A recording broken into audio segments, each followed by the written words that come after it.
Bonjour amis lecteurs et bienvenue pour cette nouvelle vidéo sur la chaîne. Il sera question aujourd'hui d'une saga que j'adore et que j'ai absolument envie de vous présenter car elle a beaucoup marqué mon existence. Euh... Oui, aussi, mais non, aujourd'hui ce n'est pas de Harry Potter que je vais vous parler, c'est d'une autre saga exceptionnelle à ne pas lire la nuit. Je vous parle aujourd'hui de l'Épouvanteur. Allons-y.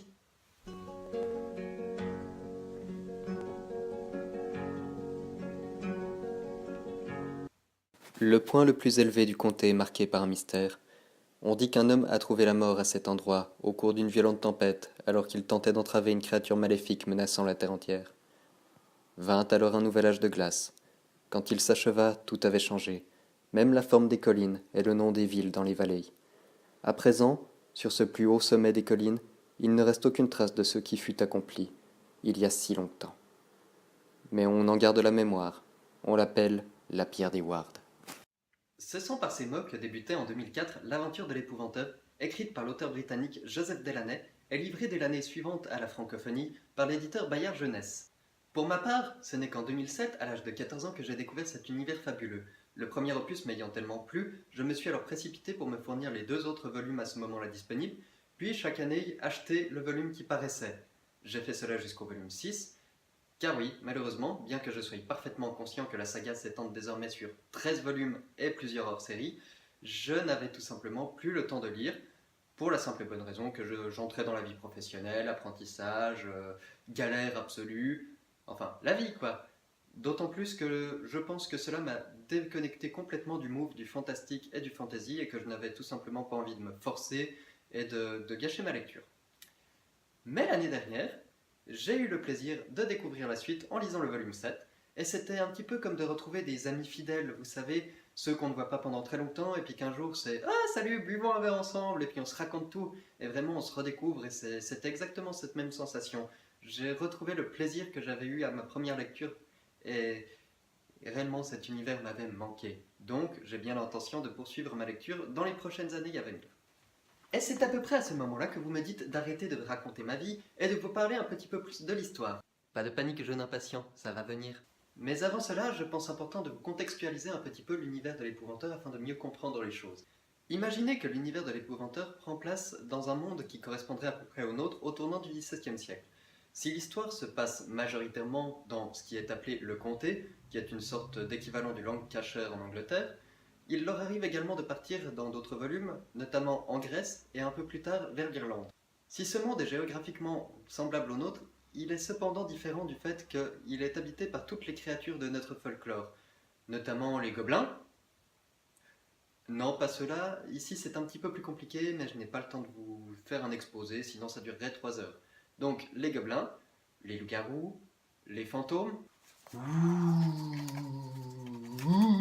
les sorcières, Crotte dans la pomme, mon enfant. les démons, d'autres créatures du genre élémentaire, salamandres de feu, créatures d'eau, ce genre de choses. Et également à partir du volume 4, le diable en personne, ici appelé le malin. Bouillachaka. Ouais, enfin le malin, ça reste à prouver ça. Ose répéter ça. Toutes ces créatures appartenant à ce qui est appelé ici l'obscur, étant particulièrement dangereuses et œuvrant à pourrir la vie des êtres humains, il paraissait normal que certaines personnes, dans un tel contexte, fassent un art d'apprendre à les combattre. Dans le comté, l'autorité suprême en la matière, la référence, c'est l'épouvanteur. Épouvanteur, c'est donc le métier qui consiste à apprendre à combattre et à entraver toutes ces créatures monstrueuses. En l'occurrence, ça se fait par un apprentissage.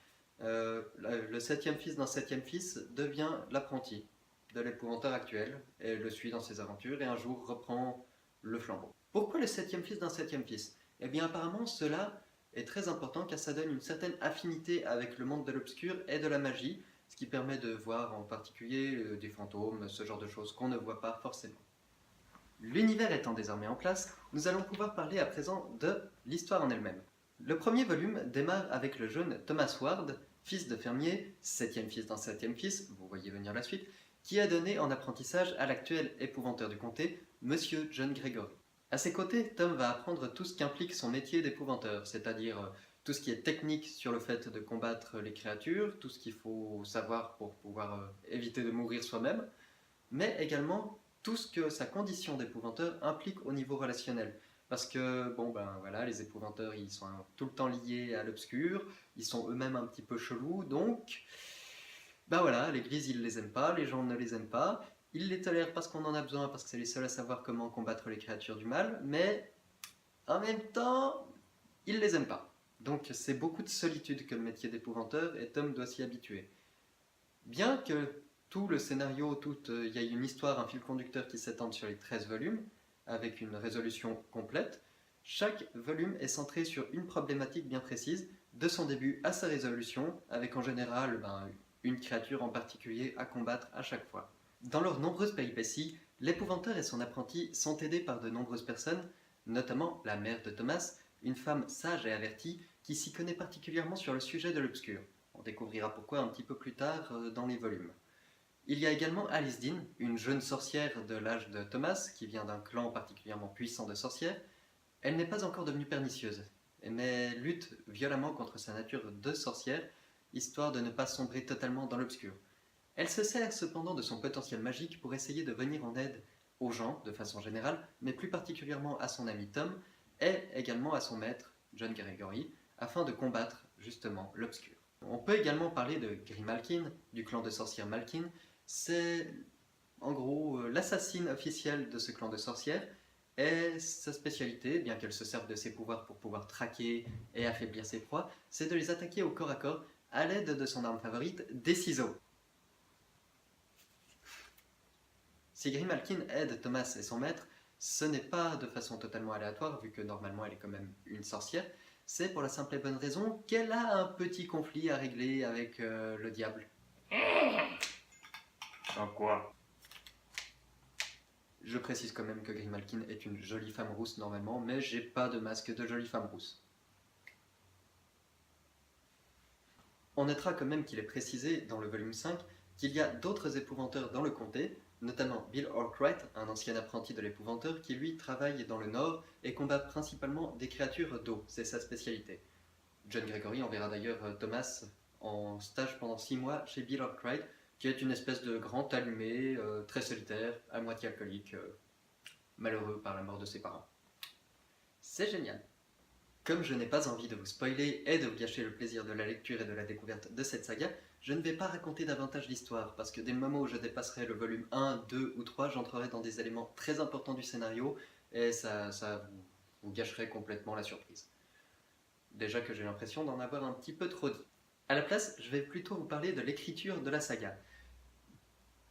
Presque tous les volumes, à l'exception de 2 il me semble, sont racontés directement par Tom, à la première personne.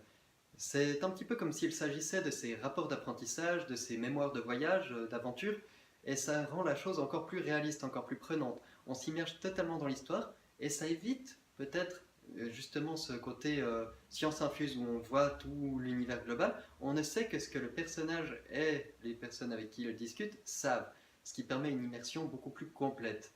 D'autant plus que, comme c'est raconté à la première personne, on a l'impression d'être le personnage, d'être à ses côtés, et on voit l'évolution qu'il a au cours des différents volumes. Parce qu'il commence à 13 ans, c'est un jeune enfant, d'accord, il est habitué à déjà ressentir certaines choses que les gens mortels, on dira, ne ressentent pas, mais voilà, ça reste un jeune adolescent. Et au fur et à mesure de l'histoire, on le voit réellement évoluer, on le voit prendre de la maturité, savoir davantage comment gérer les situations, prendre des décisions beaucoup plus sensées, et c'est génial parce que quand on découvre la saga comme moi ou comme beaucoup de personnes que je connais qui l'ont lu à l'adolescence, justement, ça nous permet de nous immerger, d'être dans la tête du personnage, parce qu'on voit tout à fait pourquoi il réfléchit de cette manière, et on prend de la maturité au fur et à mesure avec lui, puisqu'il n'y a qu'un volume publié chaque année. Enfin bon, maintenant que tout est publié et que je vais reprendre ma lecture petit à petit, peut-être que je verrai les choses d'un point de vue différent, mais ça ne changera pas le plaisir de la lecture. Le style d'écriture de Joseph Delaney, parlons-en, est particulièrement fluide et immersif. Il explique très bien les émotions, il explique très bien les problématiques, il a des descriptifs pas pesants mais suffisamment poussés pour qu'on se représente parfaitement ce qu'il explique. D'ailleurs, cet univers, j'aimerais tellement le voir adapté au cinéma. Ce serait merveilleux, je veux dire, il y a de quoi faire quelque chose de génial.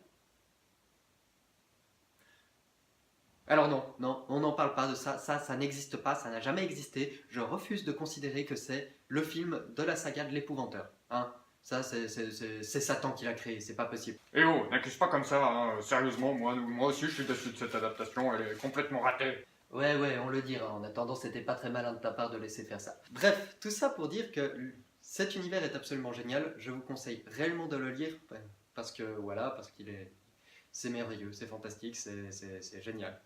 Il n'y a pas d'autre mot. Je vous conseille réellement cette saga.